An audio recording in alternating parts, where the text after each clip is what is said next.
میں پانی نہیں پینا، ٹوٹے آئینے نہیں دیکھنا ورنہ قسمت ٹوٹ جائے گی.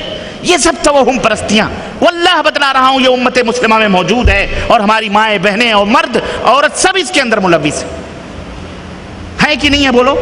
تو یہ تعویذ گنڈے پلیتے کرنے والے ایک تو اللہ سے نہیں ڈرتے، واللہ اللہ سے نہیں ڈرتے یہ جتنا جن سے، بھوت سے، شیطان سے ڈرتے ہیں.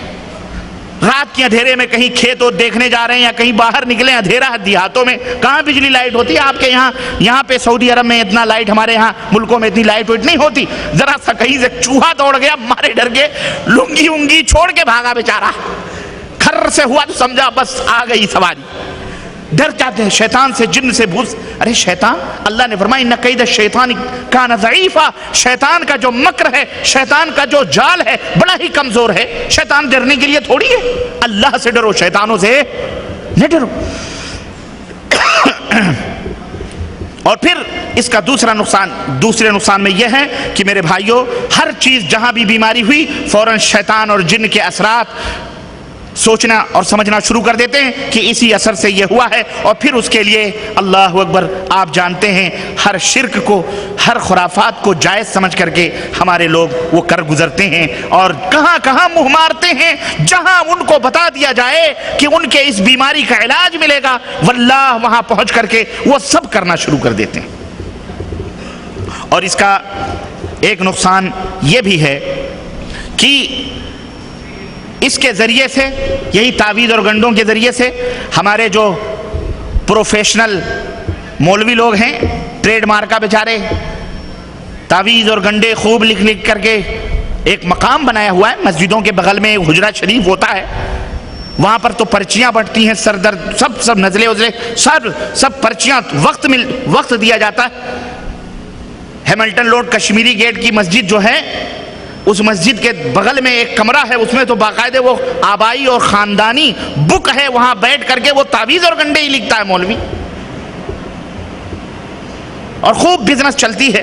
تو یہ لوگ اس طرح اس کے مفاسد اور اس کے نقصانات میں سے ایک نقصان یہ ہے کہ اس طرح کے پاکھنڈی غیر مسلم بھی، مسلمان ہوں غیر مسلم ہوں چاہے نہ ہوں، مسلمان ہی کیوں نہ ہوں، یہ لوگوں کے امت کے مال پہ ہاتھ صاف کرتے ہیں اور اپنی روٹی کماتے ہیں. اور اس طرح سے ایک انسان مادی طور پر بھی کمزور ہوتا ہے اور ایمان اور عقائد کے اعتبار سے بھی کیا ہو جاتا ہے؟ کھوکھلا ہو جاتا ہے کہ نہیں ہو جاتا؟ چوتھا نقصان اس کا یہ ہے کہ انسان تعویذ اور گنڈے کے چکروں میں پھنس کر جو قرآن و سنت کا صحیح علاج ہے وہ بھول جاتا ہے اور اس سے دور ہو جاتا ہے اور چھوڑ بیٹھتا ہے، اور اس طرح سے جہالت کا شکار ہو کر وہ بیچارہ در کی ٹھوکریں کھاتا ہے. کبھی پیلی بھیت جا رہا ہے، کبھی بریلی شریف جا رہا ہے، کبھی اجمیر شریف جا رہا ہے، کبھی لاہور شریف جا رہا ہے، کبھی جو ہے پاک پٹن شریف جا رہا ہے، کبھی ملتان شریف جا رہا ہے، کبھی کہاں جا رہا ہے، کبھی جھجویری، کبھی اجویری، کبھی اجمیری، کبھی گڈیری، کبھی بھٹیری، کبھی سارا علم گلم بیچارہ اسی چکروں میں پھنس کر سب کچھ کھو دیتا ہے. واللہ بتلا رہا ہوں پریشان ہے لوگ، جناب علی پریشان ہیں. اور یہ جادوگر ایک جنات چھڑا کر 10 جنات تمہارے پیچھے چھوڑ دیتے ہیں، اور اگر وہ سن لیں کہ یہ مرغا سعودی عرب سے، خلیج سے، کویت سے، دبئی سے، بحرین سے اور کہاں سے آیا ہوا ہے، پھر تو اس کی جناب علی پرماننٹ پیشنٹ آپ اس کے ہو گئے.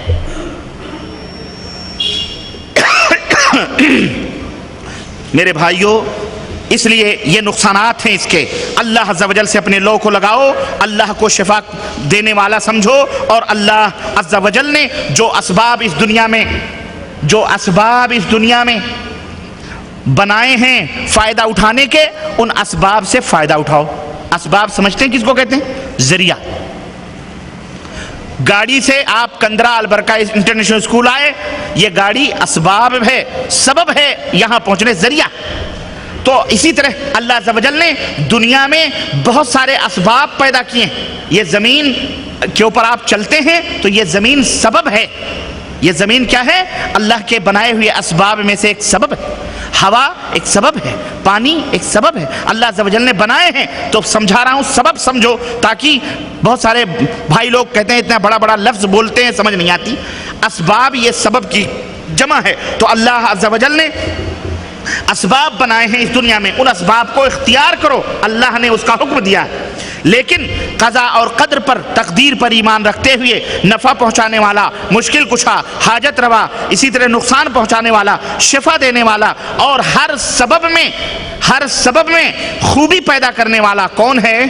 صرف اللہ عز و جل کو سمجھیں اور اس سبب کو اختیار کریں۔ اسلام اس کا حکم دیتا ہے۔ چنانچہ اللہ عز و جل نے قرآن کریم میں ارشاد فرمایا فَإِذَا قُضِيَتِ الصَّلَاةُ فَانْتَشِرُوا فِي الْأَرْضِ وَابْتَغُوا مِنْ فَضْلِ اللَّهِ کہ مسلمانوں جب جمعے کی نماز ختم ہو جائے تو منتشر ہو جاؤ۔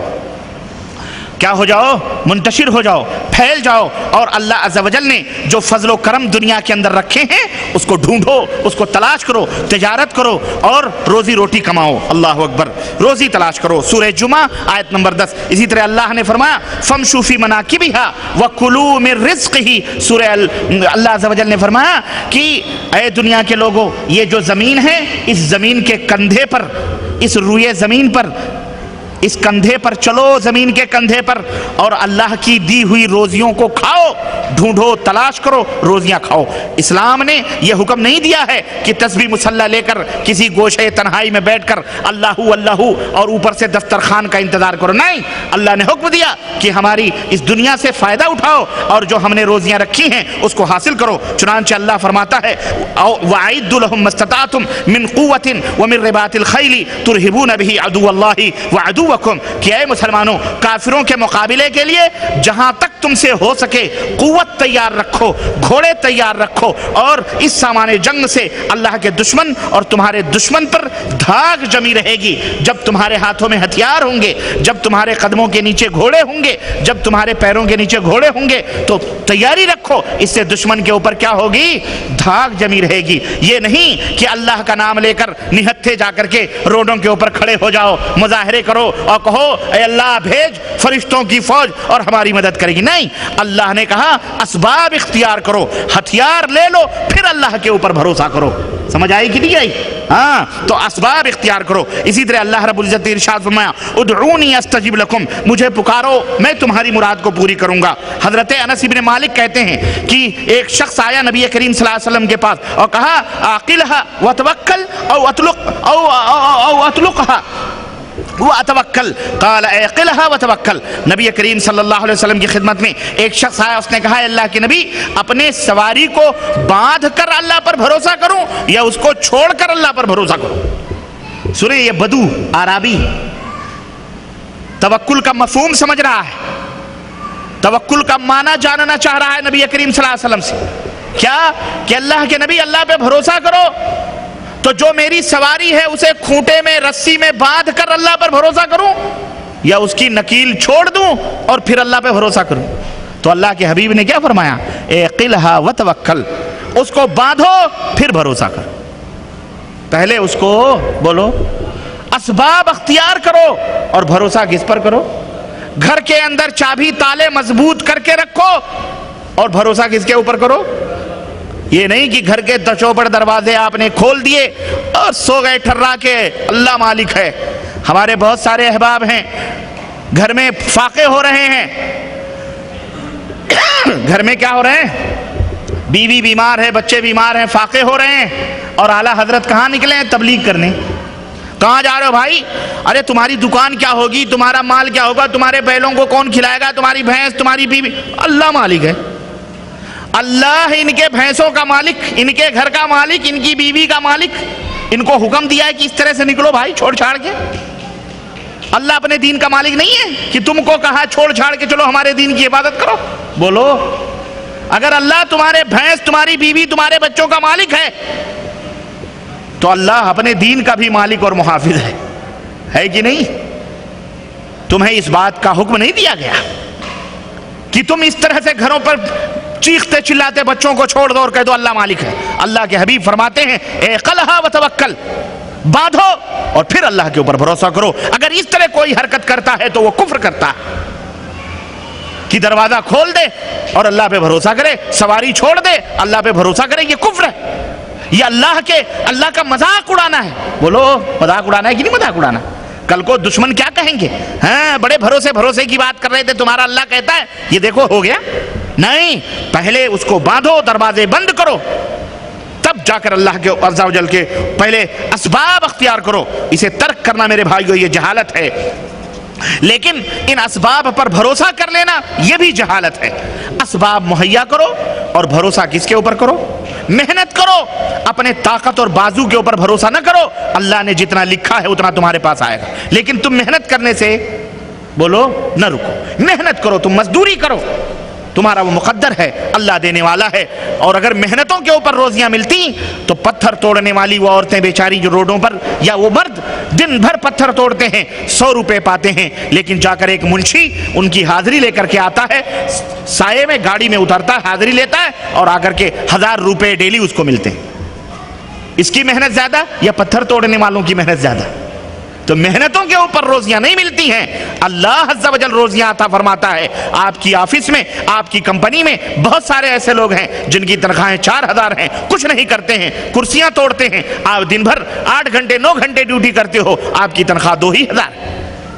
یہ اللہ عز و جل نے روزیاں تقسیم کی ہیں. لیکن اس کا یہ مطلب نہیں کہ جب اسے 4000 مل رہے ہیں تو مجھے کیوں نہیں مل رہے ہیں, میں بھی نوکری چھوڑوں بیٹھوں کھراٹے لے کر یا مسلح تسبیح لے کر کسی گوشے میں بیٹھوں. نہ, اس کی اجازت نہیں دی گئی. آپ اپنے فرض کو ادا کریں. اللہ عز و جل جو اس کو 400 میں برکت دے رہا ہے, اللہ اسی 2000 میں 200 میں تمہیں برکت عطا فرمائے گا. کھلانے پلانے والا اللہ ہے. اسی طرح سے میرے بھائیوں, میرے عزیزوں, تو آپ اسباب اختیار کریں.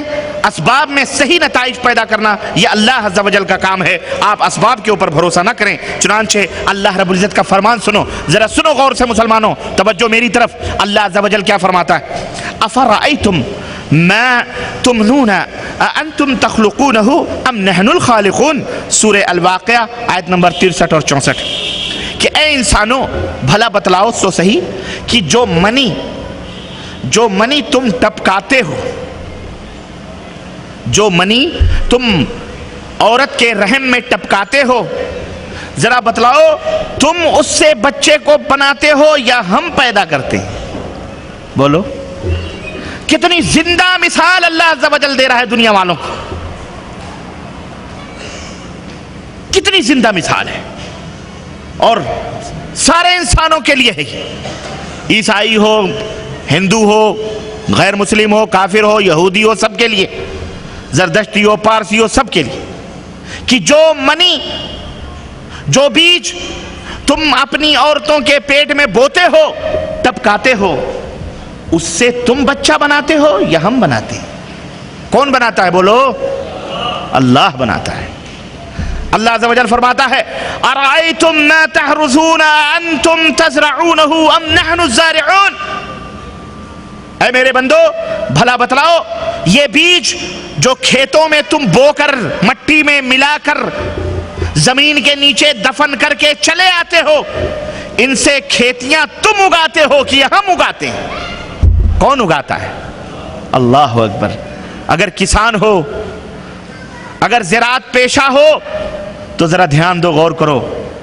ہفتہ بھر گزر جاتے ہیں, ہر صبح جا کر کے کھیت کو دیکھ کر چلے آتے ہو کہ ان سے شگوفے کوپلیں نکلی ہیں کہ نہیں نکلی. اور ایک دن 8-10 دن 20 دن کے بعد جب وہ لہلہاتی ہوئی کھیتیاں نکلتی ہیں تو تمہارا سینہ کتنا کشادہ ہو جاتا ہے. تم نے کوپلیں نکالی ہیں, کسی دیوی دیوتا نے نکالی ہے, کسی بت اور مورتی نے نکالی ہے, کسی نبی رسول پیر درگاہ مزار والے نے نکالی, کس نے نکالی ہیں؟ اللہ فرماتا ہم نکالنے والے ہیں. تم کون ہوتے ہو میرے بھائیو؟ اس لیے اسباب پر بھروسہ کر لینا اور توکل کر لینا, صرف اسباب پر بھروسہ کر لینا یہ کفر ہے. اسباب اختیار کرنا یہ ہمارے لیے حلال ہے, جائز ہے, واجب ہے. لیکن بھروسہ کس پر کرنا ہے؟ اللہ عز و جل کے اوپر بھروسہ کرنا ہمارے لیے ضروری ہے اور ہمارے اوپر یہ فرض ہے. اب میں آپ کو بتلاؤں, آئیے, اسلام جیسا کہ ہم اور آپ جانتے ہیں, ایک اس حقیقت کو سمجھنے کے بعد میں اب آگے بڑھیے, ایک فطری دین ہے. ایک مکمل اسلام ہمارا مکمل دنیا اور آخرت کے لیے مکمل رہنمائی دیتا ہے. جس طرح آخرت میں صحت بخش قانون بتلا کر تمہاری آخرت کے اندر خوشی و مسرت دینے کی ضمانت دیتا ہے، اسی طرح یہ اسلام دنیا میں جو تم زندگی گزارتے ہو اس زندگی کے اندر خوشی و مسرت بھرنے کی بھی وہ ضمانت دیتا ہے۔ شرط یہ ہے کہ تم وَأَنْتُمْ مُسْلِمُونَ، تم مسلمان ہو، شرط یہ ہے کہ تم اسلام کے پیروکار بنو۔ اس کے اندر انسانیت کے تمام مسائل کا حل اس قرآن و سنت کے اندر موجود ہے۔ اسلام نے انسان کو کسی بھی میدان میں اندھا نہیں چھوڑا ہے، بلکہ ہر ضرورت، ہر حاجت، ہر ضرورت کے آداب اور ہر ضرورت کی چیزیں بتلائی ہیں، حتیٰ کہ